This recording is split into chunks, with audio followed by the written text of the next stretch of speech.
अस्सलाम वालेकुम।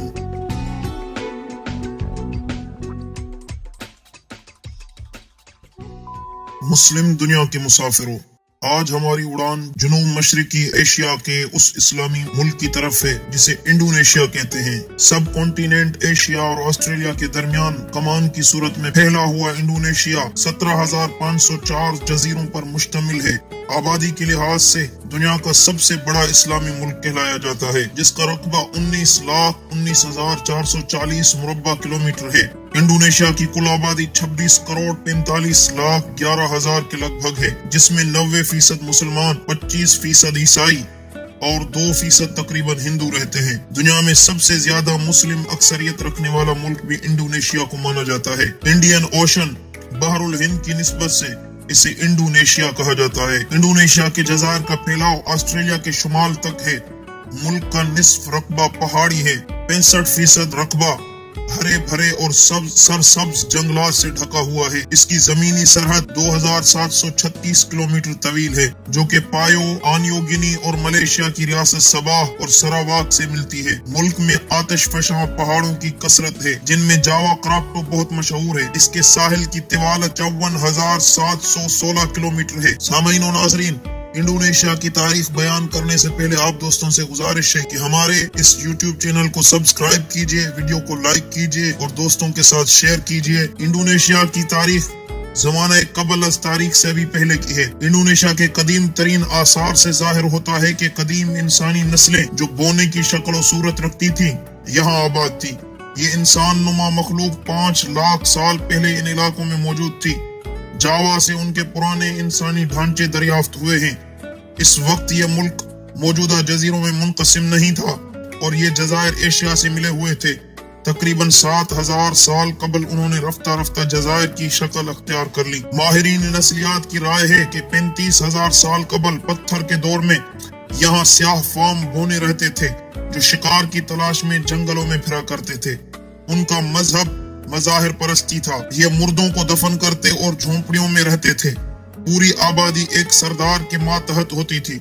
2000 कबल मसीह में उनके यहाँ खेती बाड़ी का आगाज हुआ। 500 कबल मसीह में कांसी का इस्तेमाल शुरू हुआ और 2000 कबल मसीह में हिंद चीनी से आने वाले सौदागरों ने इन्हें लोहे का इस्तेमाल सिखाया। तकरीबन 8000 साल कबल बादामी रंग की एक मखलूत नस्ल के बाशिंदे आए, जो हिंदुस्तान और जुनूब मशरिक की तरफ से आने वाली मखलूत नस्ल से ताल्लुक रखते थे।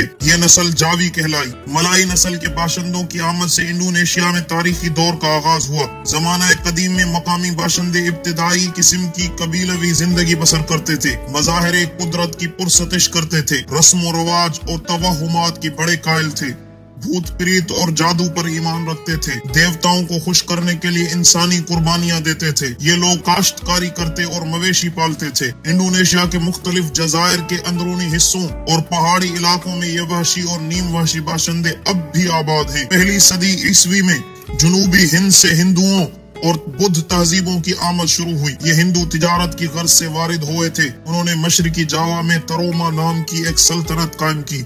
7वीं और 8वीं सदी ईस्वी में यहाँ 2 बड़ी सल्तनतें सलेंड्रा और सरीवजाया थी। 8वीं सदी ईस्वी में हिंदू रियासत समाट्रा में कायम हुई, जिसकी सरकारी जुबान संस्कृत थी। इस सल्तनत का खात्मा बुद्ध मत के हीरो सलेंड्रा के हाथों हुआ। सरीवजाया की सल्तनत सलेंड्रा की हम असर थी और इसको 904 ईस्वी में सलेंड्रा ने फतह करके अपनी हुदूद वसी कर ली। चुनाचा सरीवजाया, जो अपनी दौरे उरूज में इंडोनेशिया की सबसे बड़ी सल्तनत थी, सिर्फ समाट्रा के चंद इलाकों में महदूद हो गई। उसका दारुल हुकूमत पालमबांग था, जो बुद्ध मत का एक बड़ा मरकज बन चुका था। 9वीं और 10वीं सदी ईस्वी में यहाँ फनून लतीफा और फन तामीर ने खास तरक्की की। नाजरीन, 11वीं सदी ईस्वी में मुसलमानों ने इन जज़ायर पर कदम रखे। इस्लाम की रोशनी सबसे पहले समाट्रा में पहुंची। अरब और हिंदुस्तानी ताजिर उसकी तबलीग का सबब थे।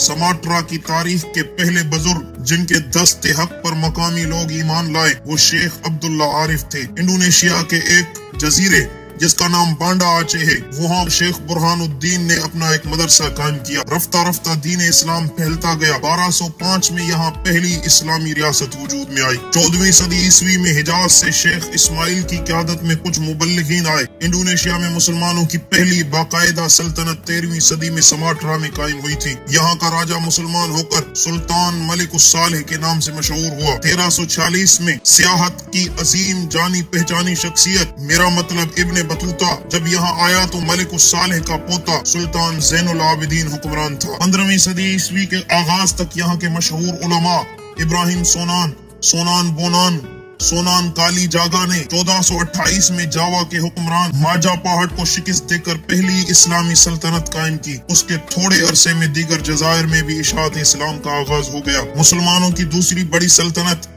आचे में 1496 ईस्वी में कायम हुई और इनके अलावा इंडोनेशिया के मौजूदा जजायर जैसा कि मलोक्को, बोरोनियो, सलावेसी वगैरह में भी कई इस्लामी सल्तनतें कायम हुई। 1595 में पुर्तगाली जावा पहुंचे। इन्हीं दिनों वलंदीजियों ने भी इंडोनेशिया का रुख किया। उन्होंने इंडोनेशिया के जजीरे तैमूर के इलाके में अपनी तिजारती कोठियां कायम की और डच ईस्ट इंडिया कंपनी कायम की। इन जजायर से उन्हें गरम मसाले की सूरत में बेपनाह दौलत हासिल हो रही थी। उन्होंने इस्लामी हुकूमतों के खिलाफ साजिशों का आगाज किया। इससे तंग आकर मातरम के सुल्तान आगंग ने उन्हें निकाल बाहर किया, मगर सुल्तान की वफात के बाद वलंदीजी फिर उठ खड़े हुए और 1614 में उन्होंने मकासर पर कब्जा कर लिया। वलंदीजियों ने बटावा यानी मौजूदा जकार्ता को दारुल हुकूमत करार देकर पूरे इंडोनेशिया को 6 सूबों में तकसीम कर दिया और इस पर हुकूमत करने लगे। 1907 तक मकामी मुसलमान वलंदीजियों के खिलाफ बरसरे पेकार रहे, मगर रफ्ता रफ्ता तमाम जजीरे हाईलैंड के कब्जे में चले गए और उन्होंने उसका नाम वलंदीजी शर्कुल हिंद यानी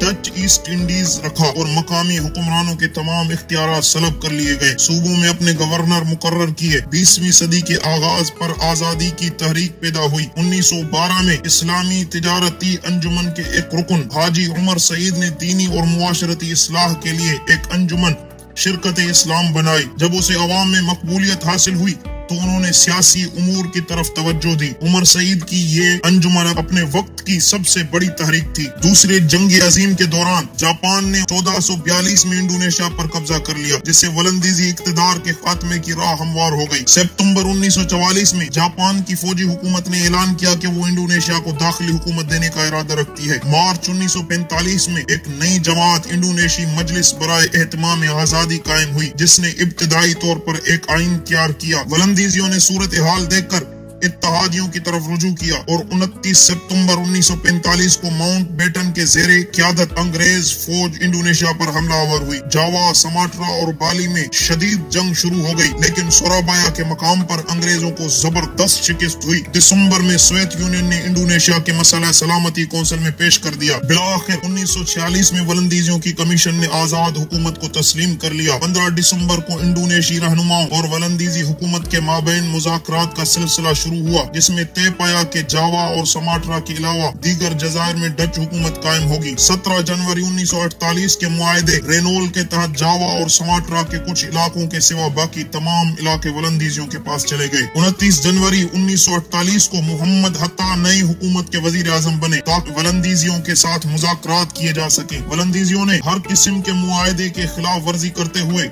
मई में आर्जी हुकूमत कायम कर ली। 18 नवंबर को उन्होंने इंडोनेशिया की नई जमहूरिया पर पूरी ताकत से हमला कर दिया और जावा और समाट्रा पर कब्जा कर लिया। 28 जनवरी 1949 को सलामती कौंसिल की अपील पर जंग बंदी हुई। 23 अगस्त से 2 सितंबर तक हेग में गोलमेज कॉन्फ्रेंस हुई, जिसमें तय पाया कि 30 दिसंबर से पहले हाईलैंड न्यू गिनी के सिवा तमाम जजायर का इक्तदार इंडोनेशिया को मुंतकिल कर देगा। 27 दिसंबर 1949 को इंडोनेशिया एक आजाद जमहूरिया बन गया। नाजरीन, ये थी इंडोनेशिया के आजादी की तारीख। और इंडोनेशिया का तज़किरा हो और उसके सूबे बांडा आचे का जिक्र न हो तो इंडोनेशिया की तारीख अधूरी रह जाएगी। इंडोनेशिया के शुमाली सिरे पर वाक़े बांडा आचे, जो कि इंडोनेशिया का हिस्सा है, उसकी बंदरगाहें आचे और मेलाबोट दिसंबर 2004 में सुनामी लहरों से यकसर तबाह और 50,000 से ज्यादा अफराद जाँ बहक हो गए थे। मगरिब से जनूबी एशिया की तरफ आने वाली आबनाए मलाका भी यहीं से गुजरती है। खित्ते में 119 जजीरे और 72 दरिया भी हैं। आचे तेल और गैस से माला माल खित्ता है, जिस पर अमेरिका भी नजरें जमाए बैठा है। 1974 से यहाँ के अवाम इंडोनेशिया से आजादी के हुसूल की मुसल्लह तहरीकें चला रहे हैं। हैं और इंडोनेशियाई फौज के हाथों हजारों अफराद हलाक हो चुके हैं। 58,000 मुरब्बा किलोमीटर रकबे पर फैले इस खित्ते में बहुत बड़े दरिया और निहायत खूबसूरत झीलें भी हैं। आज इंडोनेशिया का बाबुल इस्लाम कहलाता है क्योंकि 8वीं सदी ईस्वी में अरब ताजरों ने मकामी बाशिंदों को इस्लाम से मुतारफ कराया और इसे सदी के आखिर में पहली इस्लामी सल्तनत यहीं पर कायम हुई थी। ये अहम जाग्राफियाई और फौजी हैसियत का इलाका है। इसके अलावा ये मगरिब से ऑस्ट्रेलिया, चीन और जापान जाने वाले वाहिद बहरी रास्ता है। उसके अलावा मशहूर तरीन इंडोनेशिया का जजीरा बाली है जो कि जज़ायर शर्कुल हिंद यानी इंडोनेशिया का एक खूबसूरत जजीरा माना जाता है। बाली जजीरा मुआशरती और सकाफती एतबार से इंडोनेशिया का एक अहम तरीन जजीरा है। दुनिया में अगर किसी मकाम को दर हकीकत जन्नत का नमूना कहा जा सकता है तो वो नन्हा मुन्ना जजीरा बाली है जो जावा के मशरकी किनारे पर पानी से घिरा एक छोटा और तंग कतआए जमीन है। हम जन्नत के बारे में फितरी मनाजिर के हुस्न और खूबियों का जिक्र किताबों में पढ़ते हैं। उनमें से बहुत सी चीजें इस नन्हे से जजीरे में मौजूद नजर आएंगी। इसकी जरखेज जमीन, चमकीले सब्ज जंगलात ने ऐसा माहौल पैदा किया है जिसकी वजह से यहाँ की तहजीब व तमद्दुन, सकाफत व आदाब सारी दुनिया में मशहूर है। 2243 मुरब्बा किलोमीटर रकबे पर मुश्तमिल जजीरा बाली अपनी सेहतमंदाना सेहत और आला सकाफत जिसमें मौसीकी, नाच गाना, ड्रामा और तामीर का फन भी शामिल है और खास शोहरत रखता है। यहाँ बहुत से आतिश फशा पहाड़ भी हैं। यहाँ के जंगलात में शेर और हिरन बकसरत मिलते हैं। मुस्लिम अक्सरियती मुल्क इंडोनेशिया में बाली इस एतबार से एक मुनफरिद हैसियत रखता है कि यहाँ का हिंदू मजहब को तहफ़्फ़ुज़ दिया गया है। तकरीबन 7वीं सदी ईस्वी में हिंदुस्तान के आबादकार अपने साथ हिंदुइज्म भी लेकर आए थे, जबकि बकिया सारी इंडोनेशिया में 16वीं सदी ईस्वी में इस्लाम का गलबा हो चुका था। बाली के लोग जिस हिंदुइज्म के पैरोकार हैं उस पर ज्यादा असर बुद्ध मत का है। यहाँ मुसव्विरी, मूसीकी और रक्स रोजमर्रा जिंदगी और मजहबी रसूमात से वाबस्ता है। बाली को हजारों मंदिरों का जजीरा भी कहा जाता है क्योंकि हकीकत में यहाँ 10,000 मंदिर पाए जाते हैं। उन मंदिरों में लोग अपने मजहबी त्योहार जोश और खरोश से मनाते हैं। साल में जिन मौकों पर तकरीबात मुनाकिद की जाती हैं उनमें बदरूहों को भगाने की तकरीब, आबाओ अजदाद को रूह का सवाब पहुँचाने के लिए दुआओं का दिन, चावल की देवी और दीगर तमाम देवताओं की सालगिरह के दिन भी शामिल हैं। इस मौके पर दावतें की जाती हैं और रक्स होते हैं। बाली का हर गांव एक खुद कफील बस्ती है। सब एक देवता की पूजा करते हैं। हर गांव में एक अंजुमन है जो मंदिरों की देखभाल करती है और मुख्तलिफ त्योहारों और मजहबी रसूम का इनेकाद करती है। बाली के रक्स बहुत ही शानदार हैं। उनका सबसे मकबूल रक्स लेगांग है। शौक, लिबास, चमकीला जेवर और गहरा मेकअप किए 3 लड़कियां अपनी आंखों और जिस्म की हरकत और सकनात से रक्स के दौरान एक जालिम बादशाह की कहानी सुनाती हैं जो एक शहजादी पर जुल्म करता है। बाली के लोग अपनी फनकाराना सलाहियतों की बदौलत बहुत मशहूर हैं। उनमें अच्छे मुसव्विर, लकड़ी पर नक्शो निगार बनाने वाले, पत्थर और हाथी दांत का काम करने वाले और जवाहरात जोड़ने वाले मौजूद हैं। इन्हीं खूबियों की बिना पर हर साल सैकड़ों सयाह बाली के कुदरती हुस्न को देखने यहाँ आते हैं। नाज़रीन, जकार्ता इंडोनेशिया का दारुल हुकूमत है और मुल्क का सबसे बड़ा और पूरी दुनिया का दूसरे नंबर पर सबसे बड़ा शहर भी जकार्ता कहलाया जाता है। दुनिया के सबसे ज्यादा आतिश फशा पहाड़ भी इंडोनेशिया में पाए जाते हैं। तकरीबन 147 आतिश फशा पहाड़ जिनमें से अक्सर आज भी फ़आल नजर आते हैं। दुनिया का सबसे बड़ा आतिश फशा पहाड़ जो फटा था वो 1883 में इंडोनेशिया के कराकटो के मकाम पर फटा था और उसमें 36,500 के लगभग लोग मारे गए थे। नाज़रीन, जितनी मुख्तलिफ ज़बानें, तहजीबें और मज़ाहिब इंडोनेशिया में नजर आते हैं वो शायद ही दुनिया के किसी हिस्से में मौजूद हों। इंडोनेशिया में बहुत से कल्चर खिल्त मिल्त और मिक्स नजर आते हैं। यहाँ 300 से ज्यादा मुख्तलिफ नस्लें आबाद हैं। यहाँ 700 से ज्यादा ज़बानें बोली जाती हैं और दुनिया का सबसे बड़ा फूल राफलेशिया आर्नोल्डी इंडोनेशिया के जजीरे सुमात्रा में पाया जाता है जिसका वजन 7 किलोग्राम तक भी होता है और उसकी पत्तियां 1.6 फीट लंबी होती हैं। आतिश फशा से वजूद में आने वाली दुनिया के सबसे बड़ी झील इंडोनेशिया में पाई जाती है। बुद्ध मत का सबसे बड़ा मंदिर इंडोनेशिया के सूबा मरकजी जावा में है। उसका नाम बोरोबडोर है। फीफा वर्ल्ड कप में एशिया की सबसे पहली टीम इंडोनेशिया की थी। उसने 1938 में क्वालिफाई किया था। नाजरीन, ये थी कुछ दिलचस्प बातें इंडोनेशिया के हवाले से। उम्मीद है कि आप हमारी कोशिश को पसंद करेंगे और अगर हमारी कोशिश पसंद आई हो तो वीडियो को लाइक करें, चैनल को सब्सक्राइब करें। खुश रहें, सलामत रहे, ता कयामत रहे पाकिस्तान जिंदाबाद।